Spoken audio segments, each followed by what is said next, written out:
Hello विद्यार्थियों, आप सभी का स्वागत है हमारे YouTube चैनल बिहार एसएस लोकर्स एकेडमी में।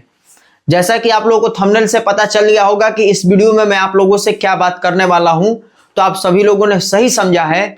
इस वीडियो में मैं आप लोगों से बात करने वाला हूं कि आप 10वीं के बाद कौन सा स्ट्रीम ले। बहुत सारे ऐसे विद्यार्थी होते हैं जो 10वीं का परीक्षा तो दे लेते हैं और फिर उसके बाद उनको परेशानी होता है कि वो कौन सा स्ट्रीम ले 10वीं के बाद। क्या वो साइंस ले, साइंस को पढ़ना उचित रहेगा कि वो आर्ट्स ले या कॉमर्स ले, ये वो दुविधा में फंसे हुए रहते हैं। तो इस वीडियो में मैं आप लोगों को बताने वाला हूं कि आप लोग कौन सा स्ट्रीम ले और कौन सा स्ट्रीम आपके लिए आगे जा करके फ्यूचर में फायदेमंद साबित होगा। तो इस वीडियो के आखिरी तक आप लोग बने रहिएगा और अपने दोस्तों में भी इस वीडियो को शेयर कर दीजिएगा।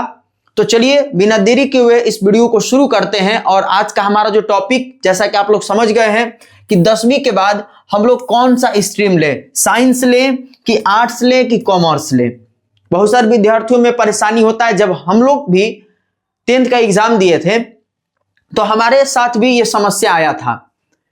हम भी सोच रहे थे 10वां का तो एग्जाम दे दिए, अब 11th 12th में या 11th में हम कौन सा सब्जेक्ट लें, आगे हम कौन सा स्ट्रीम लेकर के पढ़ाई करें।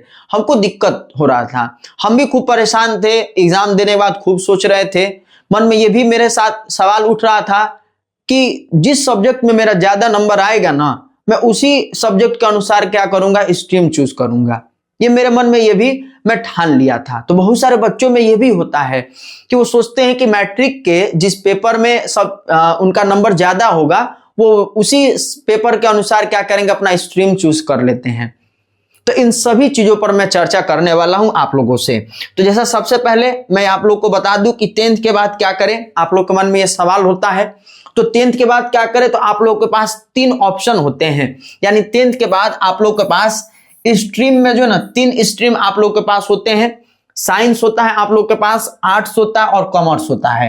अब कई सारे विद्यार्थी इसमें कंफ्यूज रहते हैं कि कौन सा स्ट्रीम चूज करके आगे हम अपने तैयारी को करें। तो आइए सबसे पहले मैं आप लोग को की समस्या को बता दूं कि आप लोग के मन में क्या क्या समस्याएं आती है या आप उस समस्या से कैसे बचे। सबसे पहले तो मैं यही बता दे रहा हूं, तब उसके बाद में आप लोग को स्ट्रीम के बारे में बताऊंगा कि साइंस अगर आप लीजिएगा तो क्या पढ़ना है आपको, आर्ट्स लीजिएगा तो क्या पढ़ना है आपको, कॉमर्स लीजिएगा तो क्या पढ़ना है, और फ्यूचर में आप अगर कोई स्ट्रीम ले रहे हैं तो उससे आप क्या कर सकते हैं, ये भी मैं बताऊंगा आगे। लेकिन उससे पहले मैं बता दूं कि कौन सा स्ट्रीम अगर आप लेंगे तो उसके लिए आपको क्या करना होगा, ये आप पहले जान लीजिए। अगर आप जो स्ट्रीम ले रहे हैं तो आप स्ट्रीम ले रहे हैं तो आपको उसमें अगर इंटरेस्ट है तभी आप वो चूज करिए। ये नहीं कि आपके पापा कह दिए, आपकी मम्मी कह दी, या आपके भाई बहन जो बड़े हो भाई बहन हैं वो कह दिए कि नहीं भाई तुम ये स्ट्रीम ले लो, तुम साइंस ले लो, तुम आर्ट्स ले लो, तुम ये करना वो करना। ऐसा नहीं है। आपको जिस चीज में इंटरेस्ट है, जिस स्ट्रीम में आपको इंटरेस्ट है, वही स्ट्रीम आपको लेना है। आपको सोचना है, आपको डिसाइड करना है, आपको अपना फ्यूचर तय करना है कि आपको आगे क्या बनना है। तो जो चीज आपको करना है उस अनुसार आप क्या कीजिए, स्ट्रीम को चूज करिए। किसी दूसरे के दबाव में मत आइए। मैं यही कहूंगा कि किसी के दबाव में आकर के अपना स्ट्रीम का चयन नहीं करिए। अब बहुत सारे बच्चे ये होते हैं कि आप उसके पापा प्रेशर डाल रहे हैं कि नहीं बाबू तुम अपना स्ट्रीम में साइंस लो। कई सारे गार्जियन ये होंगे कि वो कहेंगे कि नहीं तुम आर्ट्स से लो, जब उसको मन होगा साइंस पढ़ने का, लेकिन उसके गार्जियन कहेंगे आर्ट्स लेने के लिए। तो मैं यही कहूंगा कि आप किसी के दबाव में आकर के स्ट्रीम नहीं लीजिए। खुद से अपने रुचि के अनुसार, अपने इंटरेस्ट के अनुसार अपने सब्जेक्ट का स्ट्रीम का चयन कीजिए। और साथ ही साथ ये भी आप भूल या गलती मत कीजिएगा, सबसे अधिक नंबर वाला सब्जेक्ट के अनुसार स्ट्रीम नहीं लीजिएगा। मैं आपसे यही कहूंगा, अगर आपका मैट्रिक में मान लीजिए कि मैथ में एकदम अच्छा नंबर आया, ठीक, मैथ में अच्छा नंबर आया, तो आप ये मत सोचिए कि अब मैथ में मेरा बढ़िया नंबर आया तो हम साइंस ले रहे हैं, उसमें मैथ लेंगे, मैथ से पढ़ेंगे। ऐसा नहीं करना है। आपको जिस चीज में इंटरेस्ट है उस अनुसार आप अपना स्ट्रीम को चूज कीजिएगा। ना आप अपना मैट्रिक का अच्छा नंबर देख करके डिसाइड कीजिएगा स्ट्रीम को, ना किसी के दबाव में आकर के स्ट्रीम को डिसाइड कीजिएगा, और ना ही किसी के कहे अनुसार। आप खुद का जो मन कह रहा है उसका बात मानिएगा।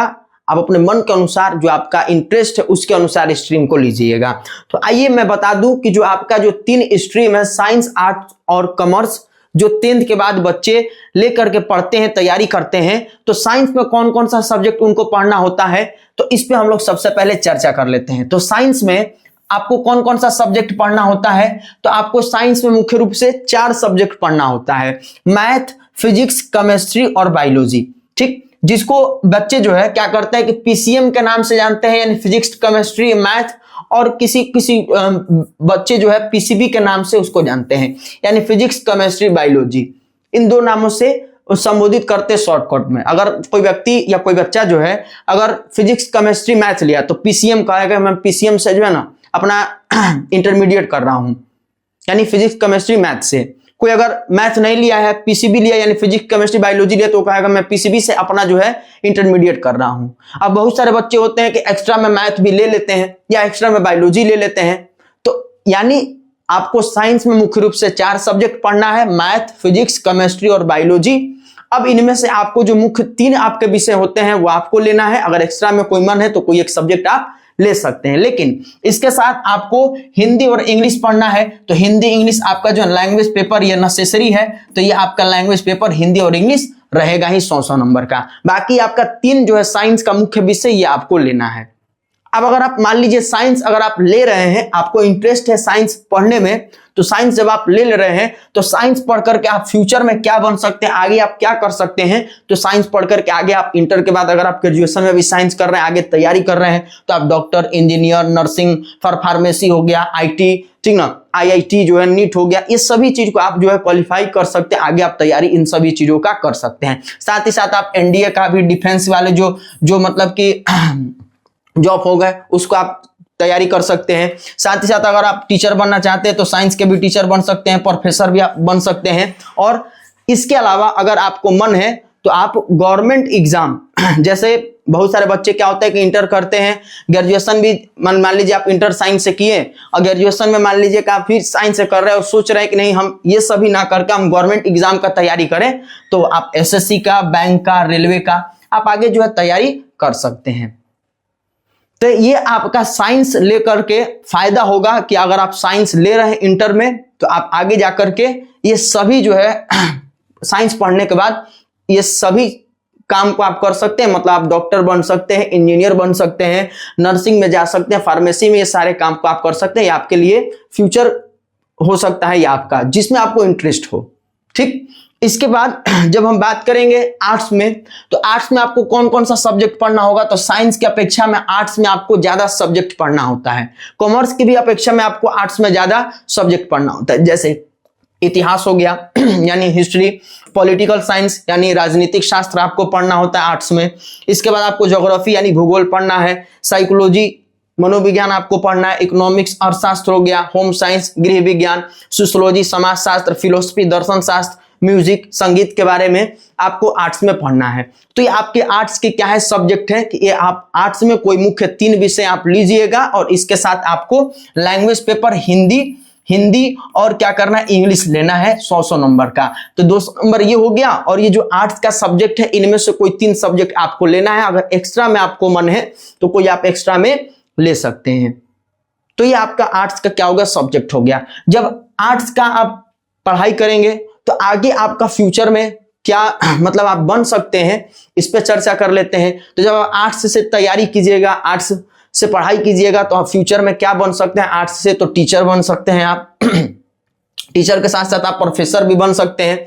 आगे जब आप तैयारी करिएगा तो इंटर पास करिएगा, ग्रेजुएशन पास करिएगा, एमए कीजिएगा, फिर ना उसके बाद प्रोफेसर के लिए आप जो तैयारी कीजिएगा तो प्रोफेसर बन सकते हैं। या फिर जो आप पुलिस भी इसमें बन सकते हैं, जैसे दरोगा वरोगा हो गया, बिहार पुलिस जो हो गया, ये सब भी आप जो तैयारी कर सकते हैं। इसके साथ साथ आप यूपीएससी और बीपीएससी का अगर आप सपना रखते हैं या स्टेट पीसीएस का सपना रखते हैं कि मुझे स्टेट पीसीएस क्वालिफाई करना है, मुझे यूपीएससी निकालना है, मुझे बीपीएससी निकालना है, तो बहुत सारे बच्चे ऐसे होते हैं कि आर्ट्स वाले यही ठानते हैं अपने मन में कि मैं यूपीएससी करूंगा, बीपीएससी करूंगा, तो वो क्या करते हैं कि आर्ट्स लेकर के अपना आगे तैयारी करते हैं। तो आप आर्ट्स लेकर के यूपीएससी बीपीएससी का अगर आप ख्वाब रख रहे हैं, आप सपना रख रहे हैं, तो आप जरूर लीजिए। साथ ही साथ आप जो है लॉ भी कर सकते हैं, इससे बीए एलएलबी आगे जाकर के आप जब आर्ट्स लिए हैं और जब बीए आप कीजिएगा तो बीए एलएलबी का कोर्स होता है, आप बीए एलएलबी कर सकते हैं। और इसके साथ साथ आपको अगर अदर गवर्नमेंट एग्जाम अगर आपको देना है जैसे एसएससी, बैंक और रेलवे, तो आप ये तैयारी कर सकते हैं। तो आर्ट्स लेके आप ये सभी चीजों की तैयारी कर सकते हैं आगे अपना फ्यूचर में। बात करेंगे अगर कॉमर्स का कॉमर्स का बात करेंगे तो कॉमर्स में कौन कौन से सब्जेक्ट पढ़ना होता है, तो आपको जो अकाउंटेंसी पढ़ना होता है यानी एसी आपको पढ़ना होता है, बिजनेस स्टडी जिसको बीएसटी बोलते हैं, इकोनॉमिक्स आपको पढ़ना होता है और ईपीएस पढ़ना होता है। मुख्य रूप से ये 4 सब्जेक्ट होते हैं आपके कॉमर्स में, वाणिज्य में। तो ये 4 सब्जेक्ट आपको पढ़ना होता है कॉमर्स में। जब ये 4 सब्जेक्ट आप कॉमर्स में पढ़ लेते हैं तो आपको कॉमर्स में फिर जब आप पढ़ाई कर लेते हैं तो आगे आप इस पढ़ करके कॉमर्स क्या बन सकते हैं, तो इसमें आप जो है सीए यानी चार्टेड जो अकाउंट हो गया उसकी आप तैयारी कर सकते हैं, सीए बन सकते हैं।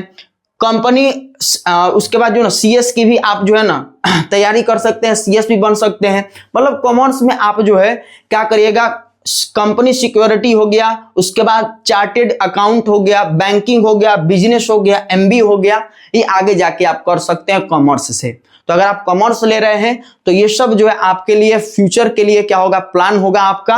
और अगर आप इसके अलावा गवर्नमेंट एग्जाम करना चाहते हैं तो कॉमर्स लेकर के आप एसएससी, बैंक, रेलवे इसकी भी आप तैयारी कर सकते हैं। यानी तीनों स्ट्रीम में आप अदर जो गवर्नमेंट एग्जाम होता है उसकी तैयारी आप कर सकते हैं। साइंस वाले विद्यार्थी भी, कॉमर्स वाले विद्यार्थी भी यूपीएससी बीपीएससी का तैयारी कर सकते हैं। मैं ऐसा नहीं कह रहा हूं कि केवल आर्ट्स वाले ही करेंगे, वो भी कर सकते हैं। लेकिन अब ये आपके ऊपर है कि आपको कौन सा स्ट्रीम लेना है, आपको किस में अभिरुचि है, किस में इंटरेस्ट है। मैंने तो आपको समझा दिया कि साइंस में कौन कौन से सब्जेक्ट है, आर्ट्स में कौन कौन से सब्जेक्ट है, कॉमर्स में कौन कौन से सब्जेक्ट है, और आप आगे इनसे क्या कर सकते हैं ये भी मैंने आप लोग को बता दिया। अब ये आपके ऊपर है कि आपको क्या करना है। बाकी ये क्लास कैसा लगा आप लोग कमेंट में जरूर बताइएगा, और इस वीडियो को अपने दोस्तों में ज्यादा से ज्यादा शेयर कर दीजिएगा उन विद्यार्थियों तक जिनको दिक्कत और परेशानी है कि 10 के बाद वो क्या करें, ठीक ना। बाकी अगर आप आर्ट्स ले रहे हैं तो आप हमारे साथ जुड़ करके तैयारी कर सकते हैं। आगे आर्ट्स का मैं प्लानिंग आप लोग को बताऊंगा, तो आप हमारे साथ जुड़े रहें और मिलते हैं इसी तरह के नेक्स्ट वीडियो में। तब तक के लिए आप लोग स्वस्थ रहिए, मस्त रहिए और अपना पढ़ाई लिखाई करते रहिए। धन्यवाद।